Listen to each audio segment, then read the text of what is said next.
Okay, you guys, we can't even wait to the end of the night to do this Shedeur Sanders update, so let me give it to you what's going on so far. It's day 2 of the NFL draft, and on day 2, it's rounds 2 and 3. Shedeur wasn't picked in the first round. Click the comment to understand what happened yesterday in day 1. But I do want to say, before the draft started, Adam Scheffler came on. If you don't know who he is, he's basically like Gossip Girl of the NFL, and ESPN, excuse me. Anyways, he came on and pretty much said that everyone wants to know where Shedeur Sanders is going to go, but everyone pay attention to the other quarterback, which I was like, oh, that's interesting that he said that. He then also mentioned that it seemed like a lot of the teams he had talked to weren't really keen on drafting him, and even though the Browns had the first pick basically in the second round, that they weren't really that interested in him, and that he said pay attention to Tyler, I can't pronounce his last name, from Louisville, I don't want to disrespect his name, he's probably going to go before Shedeur. Now again, like I said, he's a Gossip Girl of sports, so whatever he's inside, his insiders, his sources are facts. So when he said that, I kind of already knew to be prepared, and that's exactly what happened. Who did the Saints go after? They do go after a quarterback, and they go after Tyler. Also, isn't his dog so cute? Sorry, not the point of the video. So they passed up on Shedeur. I also want to give a little bit of context of why people also thought this was pretty insane, that the Saints went with Tyler over Shedeur. Tyler is what's considered an old quarterback. He's an old athlete. I think he's like 25, like 26 or something like that. He's played like 7 years in college football. His high school rival was Brock Purdy. Think about how long Brock Purdy's been in the NFL. He's been in like 3 or 4 teams, and he's had 2 season-ending injuries. So this would be kind of considered like a high-risk pick.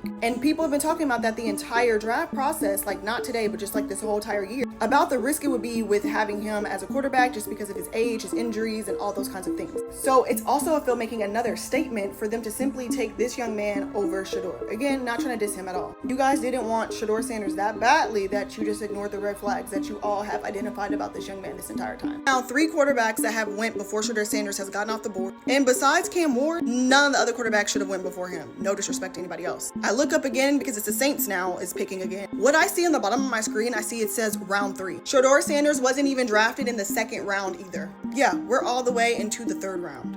And then this graphic was posted about how he would have been 45 million and now he went all the way to 11 million even if he was picked high in the 2nd round. Well, think about it. It doesn't even matter anymore because he wasn't even picked in the 2nd round as a whole. We're now into the 3rd round. Now, granted, money is not an issue. Money's not a problem. Because where do you think we're at? What's going to happen now? The Pittsburgh Steelers didn't have a 2nd round pick. So right now they're thinking that that's who's going to come and get him here coming up in the 3rd round. Everyone had kind of already been saying that they think that this is like people trying to make an example out of him in the NFL.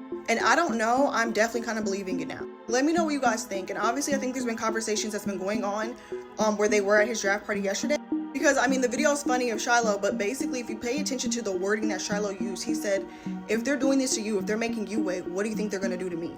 And like, it's funny, right? But if you pay attention to it, it's giving that they are under the impression that they are trying to be made an example out of. And so that's why he's saying, if you should have been drafted in like the top 3, the number 2, if not number 1 best quarterback in this draft, and you're not even getting drafted in the 1st round, where am I going to end up? So that combined with all of this that seems to be going on and how he is now going all the way to the 3rd round and